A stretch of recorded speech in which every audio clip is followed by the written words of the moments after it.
4PM news network में दोस्तों आपका स्वागत है। मैं हूं आपके साथ राशि ज़हीर। यही कलेजा, यही डिटर्मिनेशन जो राहुल गांधी ने गुजरात की धरती पे दिखाया है, अगर वाकई नेता इस बात को मान लें कि air condition office, air condition बंगले के बाहर भी जिंदगी होती है, रेल और जेल में कोई फर्क महसूस ना हो, हकीकतन लोकतंत्र तब जिंदा बाकी रहेगा।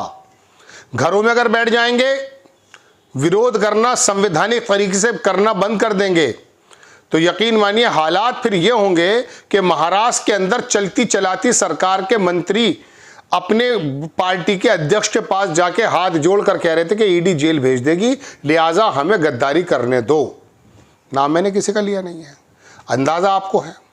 दोस्तों बात यह है कि राहुल गांधी ने गुजरात की धरती से जिस प्रकार से धता बताते हुए अमित शाह की ईडी, अमित शाह का आरोप लगता, हम नहीं कह रहे, ईडी को और सरकार को चेताया है, उससे यह महसूस हुआ कि यह नेता किसी और मिट्टी का बना। इसे नहीं डरा सकते आप बाकी तमाम लोगों को डरा सकते हैं, किसी भी पार्टी में अपना स्लीपर सेल आप बना सकते हैं, प्रवक्ताओं को तोड़ करके अपना मुखपत्र बना सकते हैं, लेकिन राहुल गांधी जिसके परिवार का काम ही कुर्बानी देना है, प्रधानमंत्रियों ने अपनी अपनी जानों की कुर्बानी दे दी, उसके परिवार के एक लड़के को जो इस समय विपक्ष का सबसे बड़ा नेता है, उसे आप ईडी के समन, जेल, चार्जशीट, इससे डराना चाहते हैं? क्या वो डर जाएगा? नहीं। उसने गुजरात में ही बहुत बड़े बड़े पत्रकार बड़ी अजीब अजीब बात कर रहे हैं, कल से मैं परसों से सुन भी रहा हूं कि देश छोड़कर भगाना चाहते हैं। देखिए ये संभव नहीं है। जिस पार्टी ने इस देश को बनाने में अपना योगदान दिया, कई प्रदेशों में आज भी उनकी सरकार है, गालिबन 3 में तो है, और जिसके 100 से करीब सांसद हैं जो दुगनी स्पीड से बढ़कर आए हैं पिछले के बामुकाबले, उनको आप ये कहेंगे ये देश छोड़ के चले जाएंगे? ये बड़े बड़े पत्रकार जब इस बात को कह रहे हैं, मेरी समझ में नहीं आता। देखिए ऐसा नहीं है कि देश छोड़ के भाग जाएगा कोई, अलबत्ता इतना ज़रूर है कि भारतीय जनता पार्टी को जो राहुल गांधी और सोनिया गांधी और कांग्रेस के परिवार को बदनाम करना था, उसमें वो कामयाब हो गए। मैं आपको दोस्तों सिलसिलेवार ये बात बताना चाहता हूँ कि गुजरात में राहुल गांधी ने जिस प्रकार से हुंकार भरी और कहा कि मैं दोबारा से वापस आएंगे तो आपको समझा जाएगा, यानी कि ईडी के अधिकारी और सत्ता में बैठे हुए नेता जो ये सोच रहे हैं कि 40-50 साल हम ही रहेंगे, उनको खुली चेतावनी है कि कभी ना कभी अगर सत्ता में आए, हालांकि वो जल्दी आ सकते हैं, ये शब्द इस्तेमाल उनको अगर किया है जैसे मैं सुन रहा था, नहीं होना चाहिए। कभी ना कभी लगता तो हमें अभी भी था 2024 में, और निर्मला सीतारमण के हस्बैंड की अगर बात माने तो भारतीय जनता पार्टी सरकार में नहीं आती। 79 सीट्स पर घोटाले जिस तरह से बताए जाते हैं। खैर दोस्तों बात यह है कि अभी तो फिलहाल इनका नियंत्रण है, और इन्होंने यानी कि भारतीय जनता पार्टी की सरकार ने यह भी काम कर दिखाया है कि 78 वर्ष की उस महिला को फिर परेशान करने की कोशिश करनी शुरू कर दी है, बदनाम करने की कोशिश शुरू कर दी है, जिसमें मोदी जी के आने के 2014 के बाद ईडी ने 2015 में कहा कि इसके अंदर कोई मामला नहीं बनता है, ये लोग कोई दोषी नजर नहीं आ रहे हैं। उसके बावजूद ईडी भी बार बार ये काम निकालती है। क्यों? चूंकि अभी गुजरात में सम्मेलन कर दिया था, तो आपने सोचा कि राहुल गांधी डर जाएंगे? वो बंदा तो दोबारा गुजरात में जाके फिर हुंकार भर रहा है, खुलेआम कह रहा है कि सरकार आएगी तो ये कर दिया जाएगा।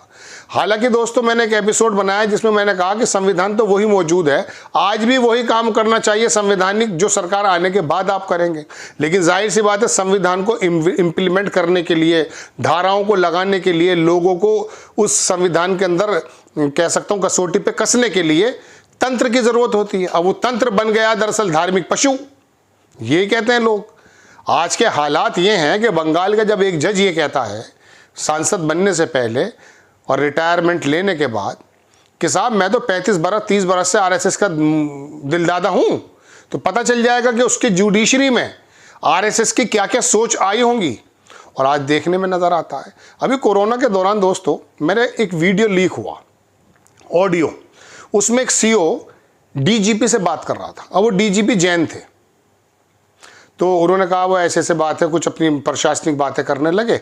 उसके बाद उन्होंने कहा अरे ना मुसलमानों में मत जाना। डीजीपी कोरोना स्प्रेडर जब मुसलमान को समझ रहा है, तब आप ये बताइए कि अगर उसको चार्ज दे दिया गया किसी भी आयोग का, किसी का उसको बना दिया गया, तो वो क्या हाल करेगा।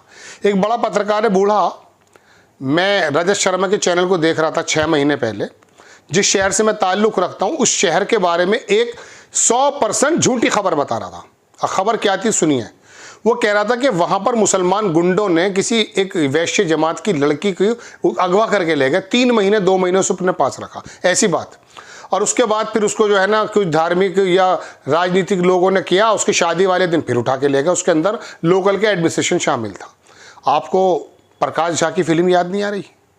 साउथ की वो राठौर फिल्म याद नहीं आ रही कि गुंडा किसी आज के समय में छत्तीसगढ़, झारखंड, कोई माओवादी एरिया जो है वहाँ पर भी संभव है कि पुलिस के बड़े अधिकारी और उसके अंदर कोई किसी की बेटी को ले जाए। इतना तो शायद सुधर चुका है, सुधरने पर है, हमारी प्रक्रिया सुधरने पर है।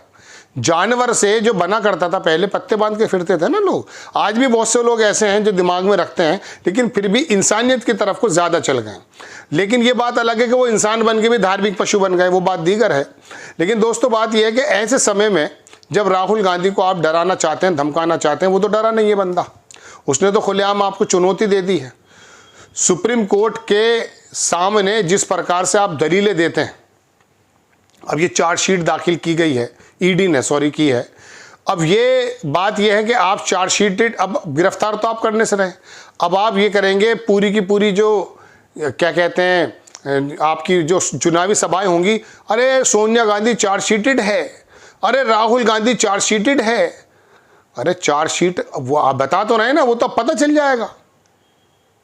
लेकिन आप जब चाहें बढ़ा देते हैं, जब चाहे घटा देते हैं, आप परेशान करना चाहते हैं। आप ही का आयोग, यही ईडी 2015 में कुछ और कह रही है, आज कुछ और कह रही है। लेकिन दोस्तों बात बताने का मतलब यह है कि जिस राहुल गांधी को ये डराना चाहते थे, वो तो गुजरात की धरती पे जाकर के इनको गुजरात बता भी रहे। ये भी खबर आ रही है कि वो 2-3 जगह से बता रहे हैं कि यहाँ से बीजेपी का सूर्य अस्त हो जाएगा। वो आदमी जाकर के गुजरात, जो इनका बहुत मजबूत गढ़ है, जहाँ पर अभी आम आदमी पार्टी के नेता पर सीबीआई का छापा भी पड़ गया है, इनको डर लगता है बहुत केजरीवाल से भी। तो दोस्तों इनको वो बचाना मुश्किल हो रहा है। तो उनको डराने के लिए अगर ये काम किया गया था कि ईडी आराम से सोई हुई थी, 2-3 साल बाद निकली, चार्जशीट दाखिल कर दी। तो बात यह है कि राहुल गांधी ना डरे हैं और ना डरेंगे। जिस प्रकार का वो नेता, उस आदमी ने तो 50-50 घंटे की इन्वेस्टिगेशन उस वक्त भी बर्दाश्त कर ली जब इतना ज़्यादा मजबूत नहीं था वो बंदा।